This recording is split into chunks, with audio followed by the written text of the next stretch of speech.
ఏ రకంగా స్కామ్ చేయగలుగుతారు, ఏ రకంగా డబ్బులు తీసుకొని పోతారు? కొన్ని వేల షాపులు ఉన్నాయి. ఆ అన్ని వేల షాపులు ఒక ప్రభుత్వ ఉద్యోగస్తు ఆధీనంలో ఉంటుంది.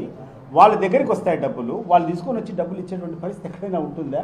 ఒకవేళ అట్లా వచ్చింటే నీకు జూన్ 12వ తారీఖు నుంచి నీకు వచ్చే డబ్బులు అన్నీ ఎక్కడ చేసినా ఆ వివరాలని ఒకసారి చెప్పు నువ్వు.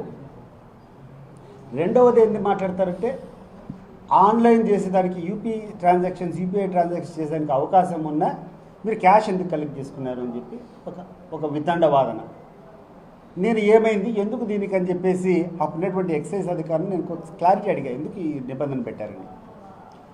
ఏం లేదు సార్, అప్పుడు షాప్లోకి వచ్చి ఈ యొక్క ఎవడైనా వినియోగదారుడు కొనుక్కోవాలని చెప్పి ఆ స్కాన్ కొడితే యూపీఐ ట్రాన్సాక్షన్ కొన్ని సందర్భాల్లో వాళ్ళకి కట్ అవుతుంది, మాకు చేరడం లేదు. మేము అతనికి డెలివరీ, ఎందుకంటే మా అకౌంట్లోకి అది వచ్చినట్టు మాకు చూపించినప్పుడు మేము డెలివరీ ఇవ్వలేకపోతున్నాం. ఘర్షణకు దారి తీస్తుంది. ప్రభుత్వ ఉద్యోగస్తులు మేము ఎక్కడ వాళ్ళతో ఘర్షణ పడుతూ ఉండాలా, ఇది మాకు కష్టంగా ఉందని చెప్పి చాలా రీటైల్ షాపుల్లో ఉన్నటువంటి మా అధికారులు మా దృష్టికి తెచ్చినప్పుడు ఎందుకయ్యా యూపీఐ వదిలే అంతా డైరెక్ట్గా క్యాష్ ఇవ్వమని చెప్పి అడిగినారు.